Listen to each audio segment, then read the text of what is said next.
Chumba cha hospitali kilikuwa kimya, isipokuwa sauti ya feni ndogo juu ya dari, iliyokuwa ikizunguka taratibu na mlio wa mashine ya kupima mapigo ya moyo. Mwanaume mmoja alikuwa amelala kitandani, dhaifu na mwenye uso mweupe. Jina lake lilikuwa Masawe Mwita, mfanyabiashara hodari kutoka Arusha, anayejulikana kwa uaminifu na upole wake. Alikuwa amejenga kampuni yake kutoka sifuri. Alianza na duka dogo kando kando ya barabara ya Sakina, na baada ya miaka michache likawa moja ya mashirika makubwa ya usambazaji mjini. Lakini sasa wale waliokuwa wakimsifu ndio walikuwa wakingojea kifo chake. Macho ya Masawe yalikuwa yamelegea nusu. Mwili wake ulikuwa mwembamba, mikono ikitetemeka kila alipojaribu kusogeza.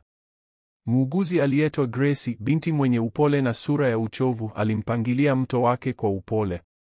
"Unatakiwa upumzike, Bwana Masawe," alisema kwa sauti ya upole. Alitikisa kichwa taratibu, lakini usingizi haukuja. Moyo wake ulikuwa mzito. Kwa miezi mitatu alikuwa hospitalini hapo, hospitali ya Mount Meru. Hakuna hata mmoja wa familia yake aliyewahi kumtembelea. Sio baba yake mzee Raymond Mwita aliyewahi kumwita fahari ya familia. Sio mama yake Bi Agnes ambaye alikuwa akijigamba naye kanisani kila Jumapili. Wala sio kaka zake wawili Filipo na Jonas, wala dada yake pekee Clara aliyewahi kusema ninakupenda kuliko maisha yenyewe.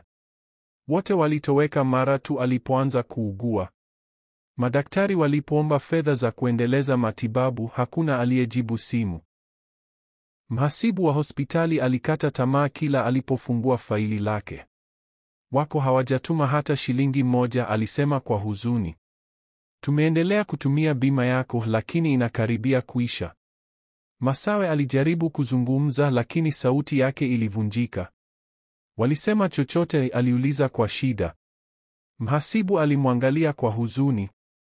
"Hapana, lakini mtu kutoka ofisini kwako alikuja wiki iliyopita. Alisema kaka zako wamechukua kampuni. Wameanza kuuza hisa zako." Kifua cha Masawe kilijikaza. Machozi yakaanza kumtoka taratibu. Aligeuza uso wake kuelekea ukutani, akimkumbuka jinsi alivyoamini familia yake. Alipofungua kampuni yake miaka ile, aliwafanya wote kuwa wakurugenzi. Alitaka wote wapande pamoja naye. Aliwanunulia wazazi wake nyumba mpya pale Njiro, akalipia dada yake Clara ada ya chuo nje ya nchi, na hata akamsaidia Filipo kuanzisha biashara ya usafirishaji. Lakini sasa, akiwa katikati ya uhai na mauti, wao walikuwa wanapigania mali zake. Wakati huo huo, nyumbani, kicheko kilijaza jumba lao kubwa lililojengwa kwa matofali mekundu pale Moshono. Filipo alikaa kwenye kochi akihesabu mafungu ya pesa, huku Jonas akimimina kinywaji kwenye glasi. "Kampuni ya Masawe sasa ni yetu," alisema Jonas kwa majivuno. "Yuko karibu kufa. Daktari alisema anaweza asinusurike." Bi Agnes alitikisa kichwa baridi. "Vizuri. Amekuwa mwenye kiburi mno. Kila mara anajiona bora kuliko sisi sote." Mzee Raymond alitoa pumzi ndefu, lakini hakusema neno. Ndani ya moyo wake hata yeye alikuwa akifikiria mashamba ambayo Masawe alinunua kwa jina lake. Clara, dada yao, alizungusha funguo za gari lake mikononi na kutabasamu. "Alitufanya wote tuwe warithi wake wa karibu. Ni baraka kweli. Nitauza moja ya nyumba zake kesho." Walicheka pamoja wakinywa divai, huku mtoto wao na ndugu yao akipambana na maumivu kitandani hospitalini. Hospitalini, Masawe alitazama dirishani kwa udhaifu huku mvua ndogo ikianza kunyesha. "Hivi ndivyo upendo wa kifamilia unavyoisha," alinong'ona. "Unapokuwa na pesa wanakuzunguka. Ukidondoka wanatoweka." Muuguzi Grace alisimama kimya kando yake. Alikuwa ameona visa vingi vya huzuni, lakini cha Masawe kilimgusa sana. "Usilie, Bwana Masawe," alisema kwa upole. "Mungu halali. Atakupigania." Masawe alitikisa kichwa taratibu. "Nikibaki hai," alisema kwa sauti dhaifu, "sitawarudia tena." Asubuhi ilikuwa tulivu katika hospitali ya Mount Meru.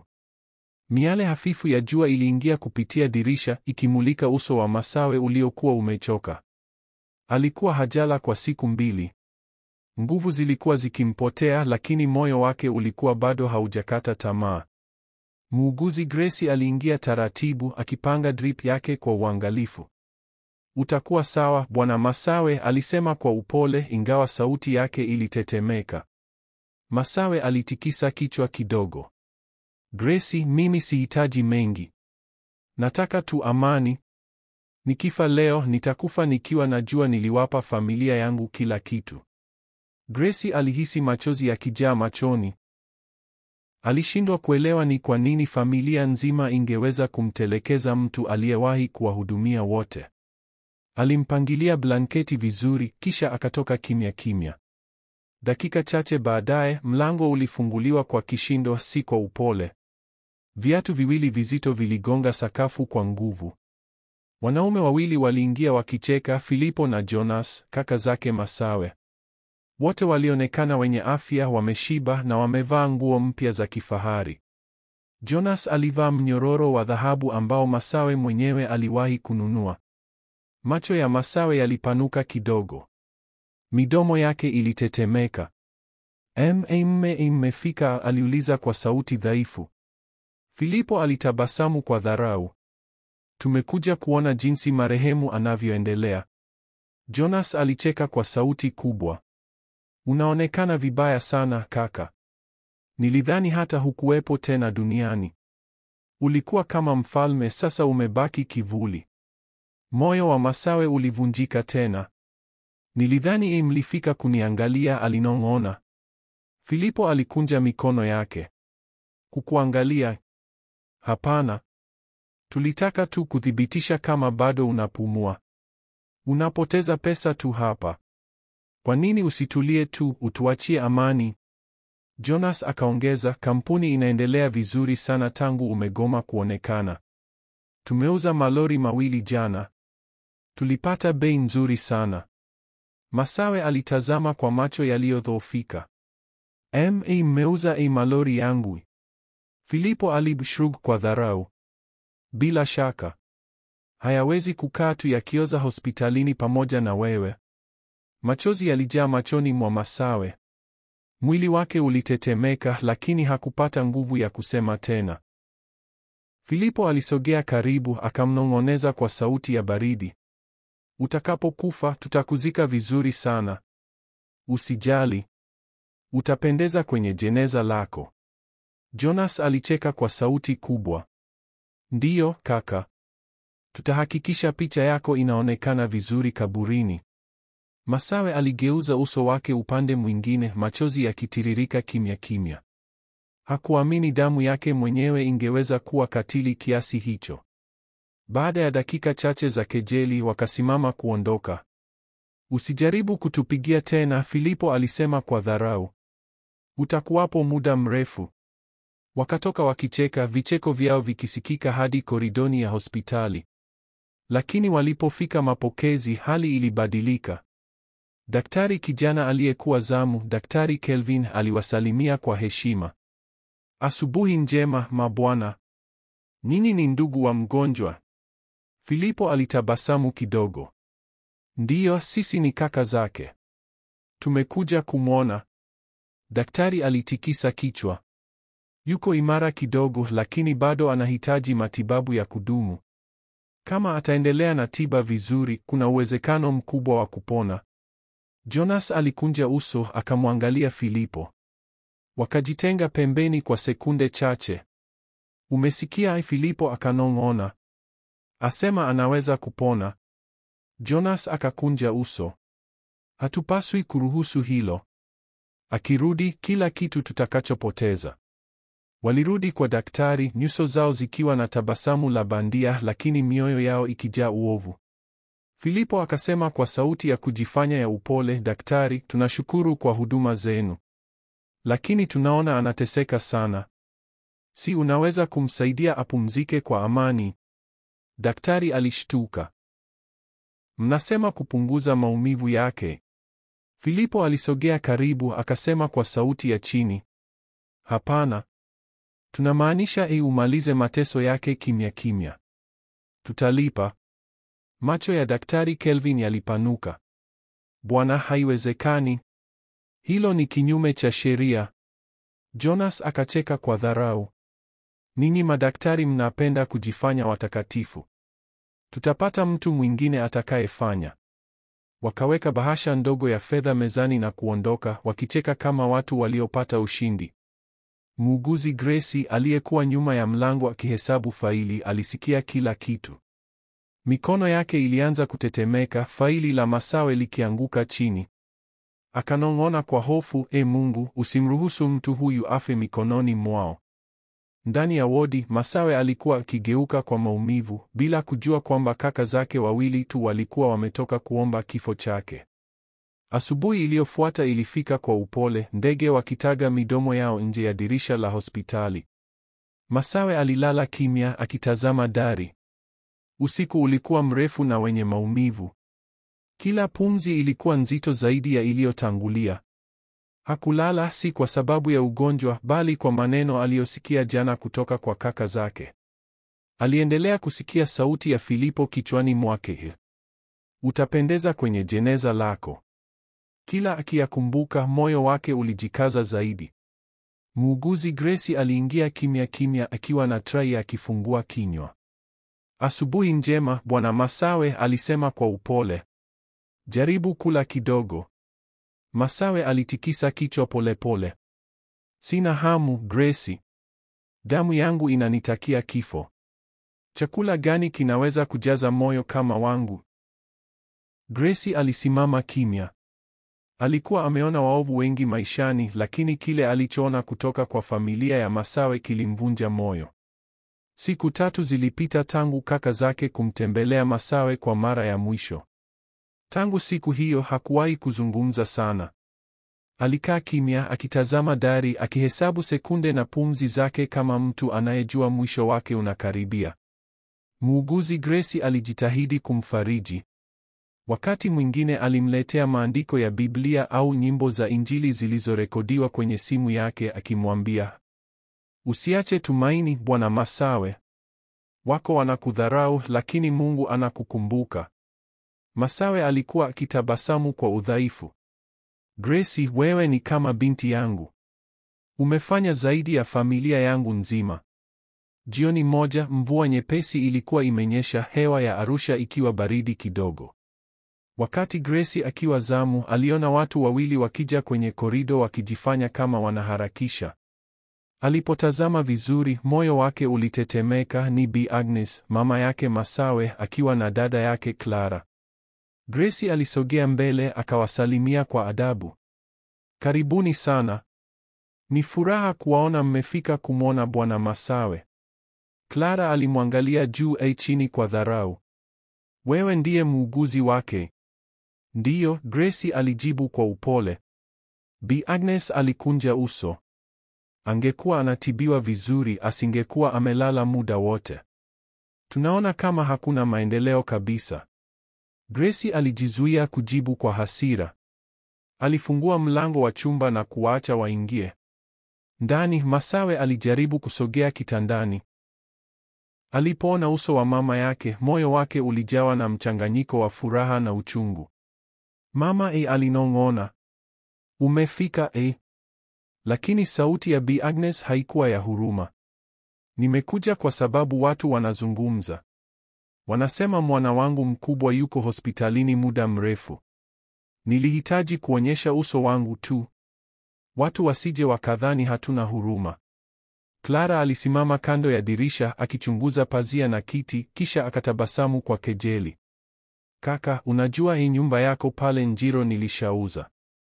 Nilihitaji pesa kidogo ya kuwekeza. Si unajua maisha ni magumu.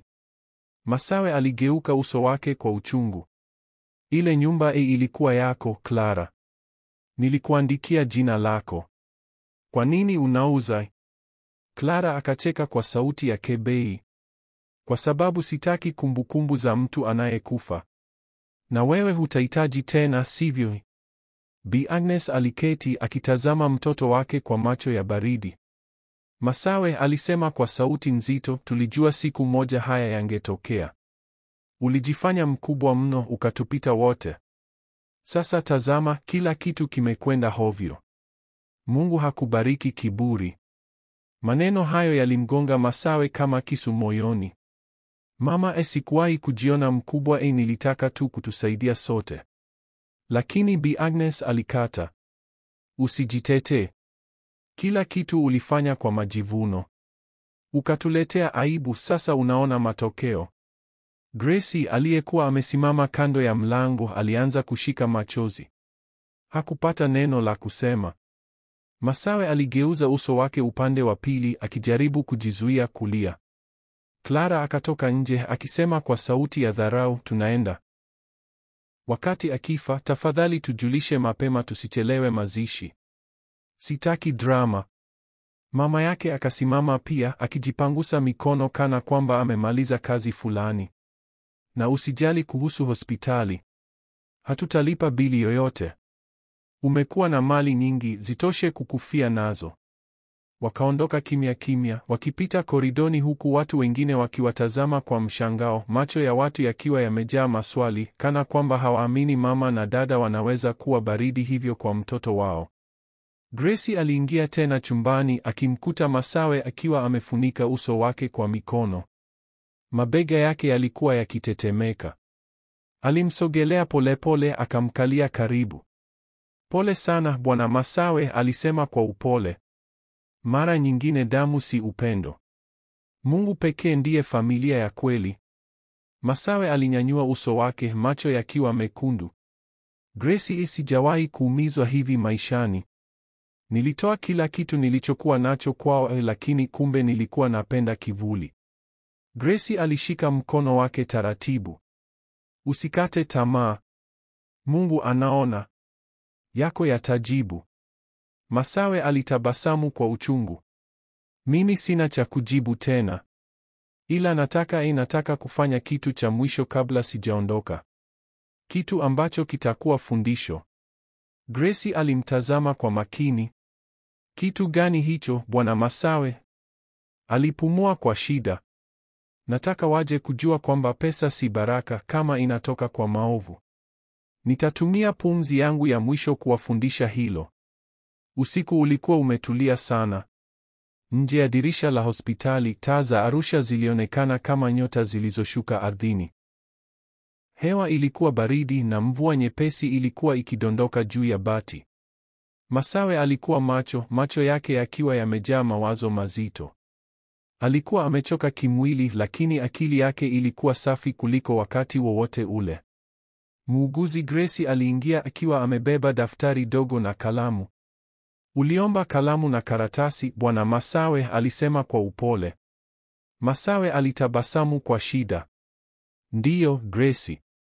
Nimeamua kuandika wosia wangu, lakini si ule wa kawaida. Gracie alimsaidia kukaa vizuri kitandani, akamweka mto nyuma ya mgongo wake. Masawe alianza kuandika taratibu, mkono wake ukitetemeka, lakini kila neno likiwa na uzito wa moyo uliojaa uchungu na hekima. Aliandika, kwa familia yangu, wale niliowapa upendo wangu wote na waliorejesha chuki. Msishangae kwa nini mtaona mkono wa Mungu ukifanya kazi kwa njia isiyoelezeka. Mimi siwaachii pesa wala mali, bali nawaachia somo. Mtu anayejenga juu ya tamaa ataanguka juu ya huzuni yake mwenyewe. Aliendelea kuandika kwa dakika kadhaa, kisha akapumzika. Gracie alisema kwa sauti dhaifu, ninataka uweke karatasi hii mahali salama. Lakini zaidi ya yote, kuna mfuko mdogo ndani ya begi langu. Kuna funguo 3, moja ya ofisi, moja ya nyumba, na moja ya sanduku maalum lililo kwa wakili wangu pale mjini. Gracie alitikisa kichwa. Nitahakikisha vyote viko salama. Masawe akasema tena, wakili wangu anaitwa Bwana Lamek Ndulu, yuko pale kwenye jengo la Clock Tower, ofisi ya ghorofa ya pili. Akipewa ujumbe wangu ataelewa. Gracie alishika mkono wake, macho yake yakijaa machozi. Sitakusaliti, Bwana Masawe. Masawe akatabasamu kwa upole, machozi yakimtiririka. Wewe ndio malaika wangu wa mwisho. Kesho yake Masawe aliendelea kuwa dhaifu zaidi. Daktari Kelvin alipita kumkagua, akasema kwa sauti ya upole, anahitaji mapumziko ya akili. Msimumize kwa maneno yoyote mazito. Lakini haikuchukua muda mrefu kabla habari ya hali yake kufika nyumbani kwa familia yake. Filipo alipokea simu kutoka hospitalini akajifanya kuwa mwenye huzuni. "Oh, basi tumwone mara ya mwisho," alisema kwa uongo. Jonas akacheka. "Labda ametia saini mali zake kwa jina letu. Wacha twende tukasikilize." Walifika hospitalini usiku wakati taa nyingi zikiwa zimezimwa. Gracie alikuwa ameketi karibu na kitanda cha Masawe akimwimbia taratibu wimbo wa kiroho. Moyo wa huruma, e Bwana, unionee. Walipoingia, Gracie alinyamaza. Filipo akasema kwa sauti ya bandia ya upole, "Tulisikia hali yako imezidi kuwa mbaya. Tumekuja kukuaga kaka." Masawe alitazama uso wao kwa muda mrefu. Macho yake yalikuwa na ukimya wa mtu anayejua zaidi ya anayosema. "Mmewahi kufikiria kama mnaweza kuishi bila pesa?" aliuliza taratibu. Jonas akacheka. "Hayo ni maneno ya wagonjwa. Dunia hii inahitaji pesa kaka." Masawe akageuza macho yake upande wa Gracie kisha akatabasamu kwa upole. "Ndiyo maana nilijua. Sasa najua hamtabadilika." Filipo alisogea karibu. "Unamaanisha nini?" Masawe alichukua pumzi ndefu akasema kwa sauti dhaifu lakini thabiti. "Niliwaamini nikawapa kila kitu. Lakini hamkujua kuwa mali nilizo nazo si zote mlizoona. Mengine nilificha si kwa tamaa bali kwa sababu nilijua siku moja roho zenu zitapimwa." Maneno hayo yalifanya uso wa Filipo kubadilika. "Ulificha nini?" aliuliza kwa haraka. Masawe akafumba macho yake akasema kwa upole, "Hiyo ndiyo siri ambayo Mungu pekee ataifunua kwa wenye moyo safi." Kisha kimya kikatawala. Dakika ziliendelea kupita, mashine za moyo zikitoa sauti ya beep beep beep taratibu. Masawe aligeuka, macho yake yakimtazama Gracie. "Asante kwa kila kitu," alinong'ona.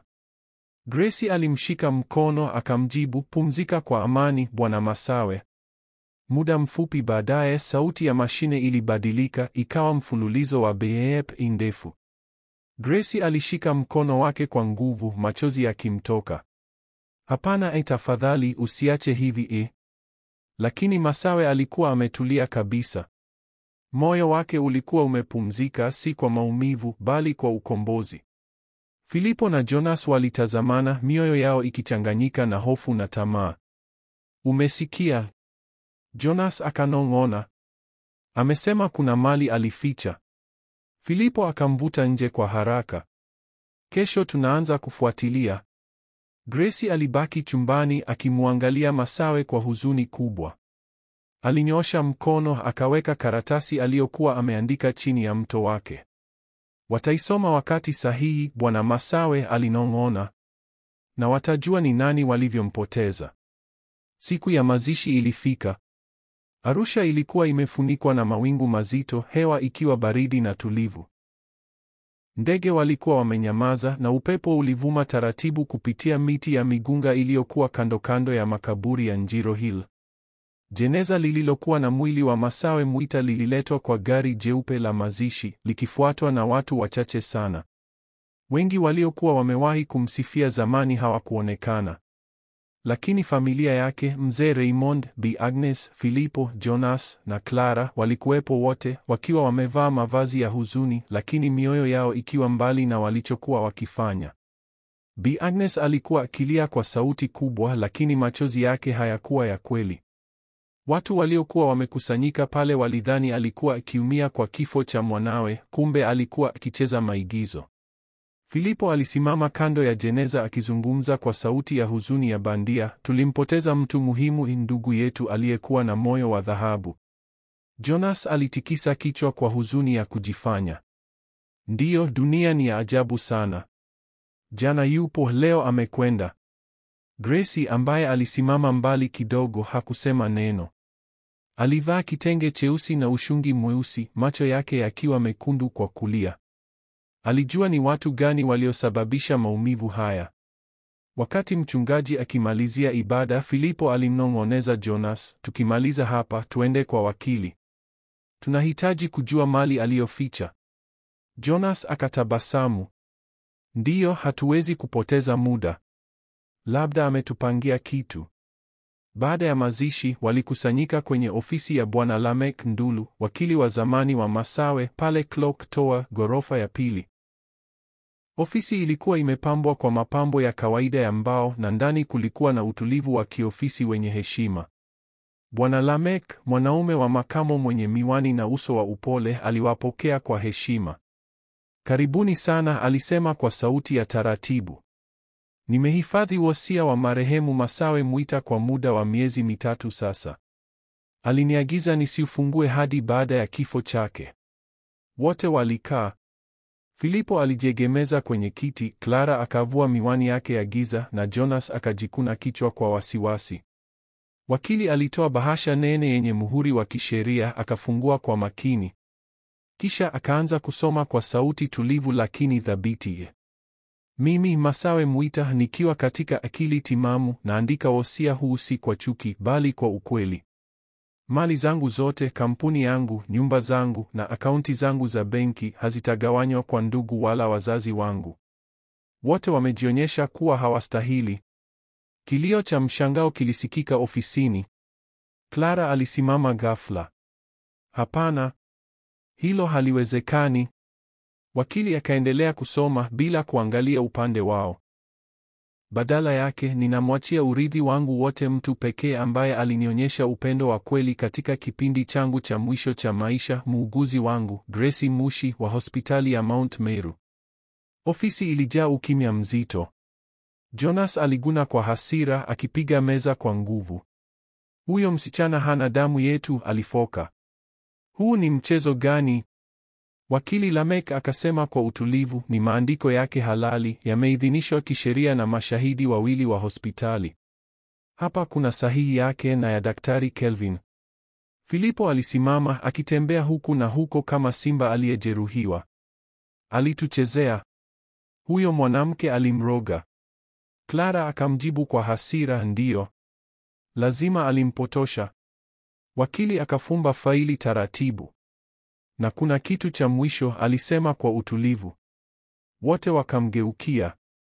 Alifungua bahasha ndogo ya pili na kutoa karatasi ndogo yenye maneno machache tu, yaliyokuwa yameandikwa kwa mkono wa Masawe.